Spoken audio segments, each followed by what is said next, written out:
Welcome to Marwen is one of the few movies in this marathon I had never seen before working on these videos. It wasn't that I had no interest in seeing it, but late 2018 was kind of a financially struggling time for me, and then honestly I forgot it existed. When I was going through to find each movie I would have to watch, I saw this and was like, oh yeah, that happened. It bombed at the box office, critics weren't very nice to it, and it's mostly been forgotten. I feel like if I didn't do this and skip right to the witches, I would have no comments saying, what about Welcome to Marwen? So I had very little expectations for this, but honestly, I thought it was pretty decent. Mark Hogenkamp, played by Steve Carell, is recovering from an attack where 5 men beat him to near death because he told them he liked wearing high heels. With little memory of what happened beforehand and suffering from PTSD, he has created a world called Marwen where he creates fictional scenarios with dolls where the heroic Captain Hoagie and his group of lady fighters defend the city from Nazis. This film didn't get good reviews, but most people seem to agree that the effects are pretty good. The CGI motion capture they use on the dolls is pretty damn impressive, and they not only lead to some pretty fun set pieces, but some great transitions from the imaginary world to the real one. The scenes are there as a coping mechanism. All the lady fighters are modeled after women he knows or are fans of. Like, one is the owner of the hobby shop he gets most of his stuff from, who obviously has a crush on him, but he's too blind to see. It's a pretty cool way of doing it, and while sometimes being bogged down in the spectacle, it's fine, it's well done enough.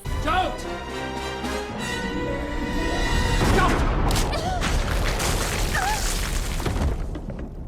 The church! In the steeple!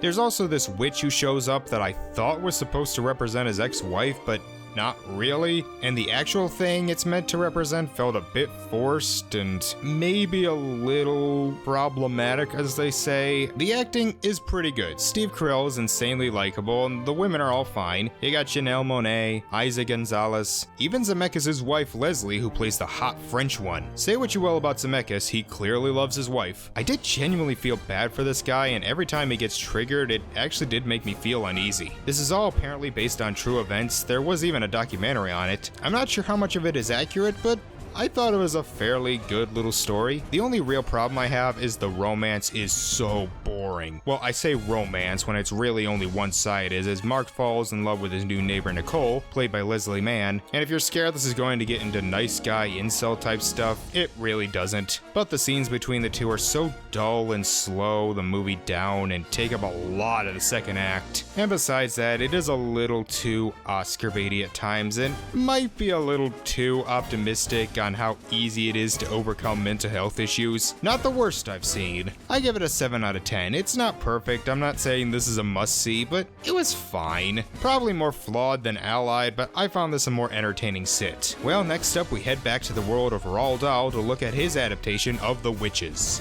See you then.